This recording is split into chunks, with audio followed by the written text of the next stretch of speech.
This is Curtis coming back at you again from Aceperhead Studios. We're going to go and talk about football again today, and we're going to see who's ruling the AFC East pre-draft. Who's got the edge as far as talent and team composition? Now, obviously, things can change come the draft, but we had a lot of heavy work done with the free agency, a lot of moves, so we can really assess kind of where each team stands because truth be told, draft is fun. Draft is like one of the most exciting times for a football fan. But really, very rarely does a draft turn a team that's okay into a superstar contending team. So it's kind of usually the draft is there to build for the future. Maybe you find an elite star that'll affect your team. But usually it's just extra. It's the icing on the cake. The cake has already been put in together and built.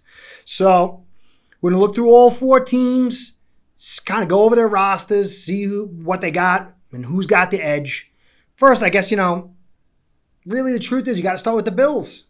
Despite 20 years of dominance by the Patriots, Brady's moved on. It was a down year. Got to take your hat off. I'm a Finn fan, as I told you before. Got to take your hat off to the Bills, man. They really dethroned the Bills fair and square. And so they're in the driver's seat. So let's take a look at the Bills roster and see what they got. Are the Bills still in charge? How do they do in the offseason? What do they have as far as a team goes? Well, they still look pretty good. Who really thought that Josh Allen would explode the way he did from 2019 to 2020? It's very rare to see a quarterback make that mega jump like that, from his second to third year, but he did it. Look at some of these stats. His quarterback rating from 2019 went up almost 20 points. He went from 20 touchdowns to 37 touchdowns through the air. He tacked on 1,500 extra yards between 19 and 20. And he tacked on 8 more TDs on the ground. So in 2020, he made up 45 touchdowns for the Bills offense.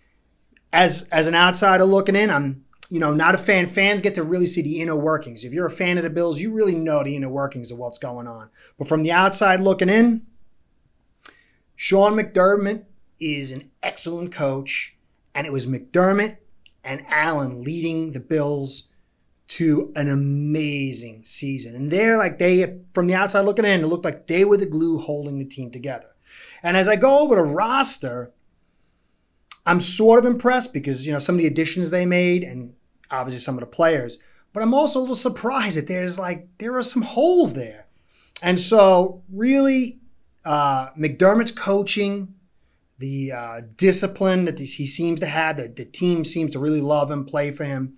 And obviously, Josh Allen is turning into a transcendent player. So this is the go juice for the Bills. So we're going to take a look at the roster again. Obviously, Josh Allen is Josh Allen. Can he do better? Can he actually go beyond what we're seeing here? And I think it's quite possible. When you look at his physical talent, he puts nightmares on secondaries and on defenses with his scrambling alone. For the first 2 years, his throwing wasn't good. Sometimes it was ugly, but he still was a threat just by his legs. And now with his offensive talent around him and his arm and his growing accuracy, man, I'm very, very frightened to be in the AFC East. So obviously he's a piece. And, people make fun of Mitchell Trubisky, but he's your backup. What a great backup to have. So as far as the quarterback stable goes, by far, head and shoulders above the rest of the division. Both not just the starter, but the backup. Very impressive. Running back situation drops a little bit. Delvin Singletary, Zach Moss, they were competent runners, limited carries, but they averaged 4.3 and 4.4 yards per carry. So it's solid production. But I think when I go to, obviously, the most important part I keep saying over and over again is the offensive line. When you look at the interior of your offensive line, you Bills fans, you can see the interior is not great. Nothing much at center. You have Feliciano, who's a pretty good guard. But that interior offensive line is not strong enough. It doesn't have enough power, it appears, and talent to generate internal movement to get these players their yards. Great tackles. I mean, you have Deion Dawkins, 14th best. Darrell Williams, 21st best. That's a great bookends.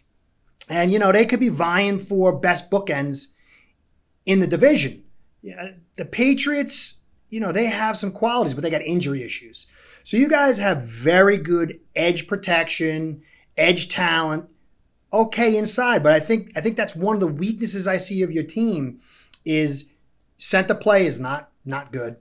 And you really don't have much depth or starting talent on the interior. But that's something you could pick up. You have 3 first-round picks. I would be surprised if one of those picks wasn't on the interior. Maybe you could grab a veteran. There's so many veterans out there. Maybe a good veteran gets cut. But that's like one of the weaknesses. But I'd still say you got some good talent. I mean, maybe you're second or third in the division as far as offensive line talent. But really, your bread's being made now with your wide receiving core. The picking up of Emmanuel, who's the 45th best. Possession receiver, good guy. He's able to even stretch the field with his skill set. Stephon Diggs is just a beast. I mean, he can take it deep. He can take it short. I mean, this guy is top 5 best in the league. And then you add Cole Beasley, another good player. He's 17th best. You have 2 top 20 receivers with Sanders, who's just, he's an aging veteran, but he's still very talented. And on top of that, you got Gabriel Davis, who he was a rookie last year and showed something. So, even if he comes up, if he can bring his game up a little bit, that's still a pretty solid 4 deep wide receiver core. But what another weakness I see is your tight ends.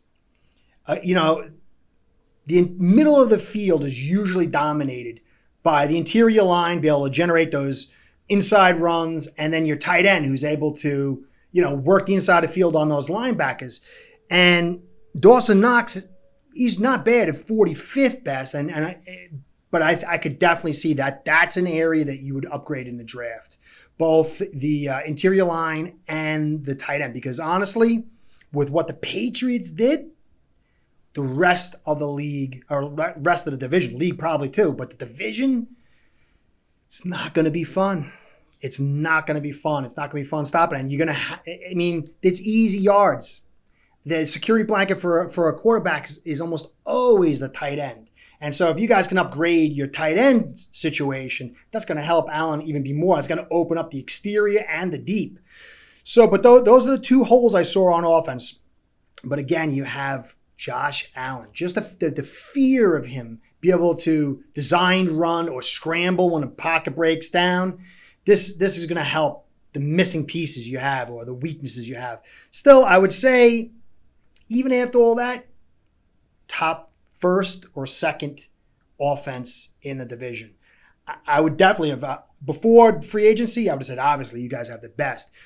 But Patriots made some real good moves. As Bills fans and the Dolphins fans and the Jet fans too, we should be a little concerned with that. Now on defense, and this is the thing, when the Finns played you guys, it felt like your defense was much better than the stats. And then so I think this comes to like the way McDermott coaches. He's intelligence, obviously the offense, getting ahead, putting pressure on like that. That helps a ton. But you have some decent pieces in your secondary. Tre'Davious White and Levi Wallace are 31st and 34th best respectively. Now that's not great, but they're going to be in the game. They're going to keep you in the game. They're going to limit the big catches. And then when you look at your secondary, Jordan Poyer and Micah Howard, they're good. Micah Howard's 25th best, Poyer's 21st best. So they're preventing a lot of these deep plays and stretching out the drives, turning them more into field goals. And so while they're not deep, it's a good group to build around, to limit. And obviously, if you guys get ahead, which you often do, it puts the ball in their court because then they know the team's throwing and it helps them. But that's another piece I think you guys definitely need to find. cornerback. That probably might be your most highest need, and it's probably where you're going to go with your first round draft pick because they're so difficult to find, especially getting a cornerback as a rookie and then get him to be productive. That's sketchy. So it'll be interesting to see how you go with that. And then as you bring it to your middle linebackers, this was a disappointment. I really like Tremaine Edwards. He was a guy that I thought was going to have a big impact. But I learned a lot from him, and obviously Raekwon Millen, who we drafted.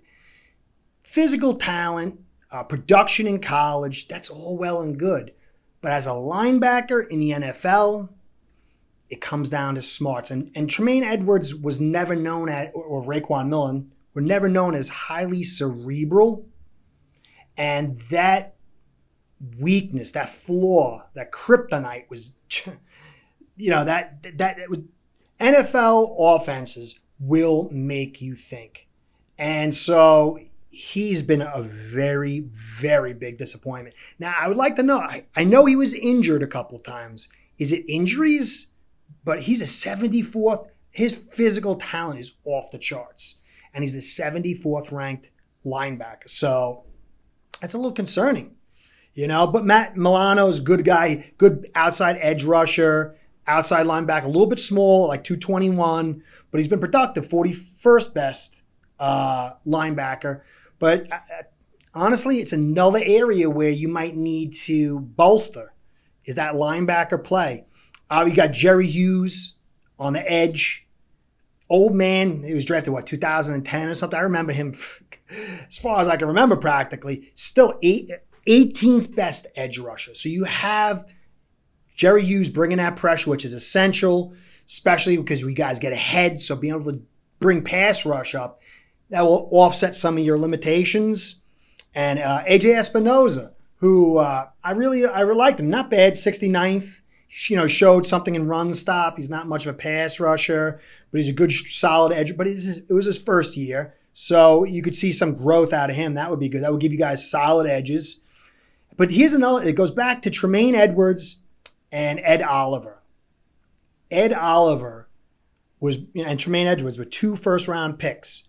Now, I'm a Dolphins fan. I know all about busts in your first round. But it hurts. It stings, man, because I think they say 75% of the time that first-round draft pick's supposed to hit. And Ed Oliver was disastrous last year in run stop. One of the worst in the league. Out of 100, he got 31 by PFF. So, his pass rush was solid. There's no doubt about that. That's a good thing. But can he pick that run stop up? And can you find anything out of Tremaine Edwards? Because, these two players, they're prime blue chips. And unfortunately, because this division is getting so tight, every miss is going to play out big. I was hoping the Patriots would collapse. And then, the Jets, they've been struggling, and maybe it would end up being the Bills versus the Dolphins. Dolphins had some misses, and there's some potential for some very big misses on them, and that's going to come back to sting.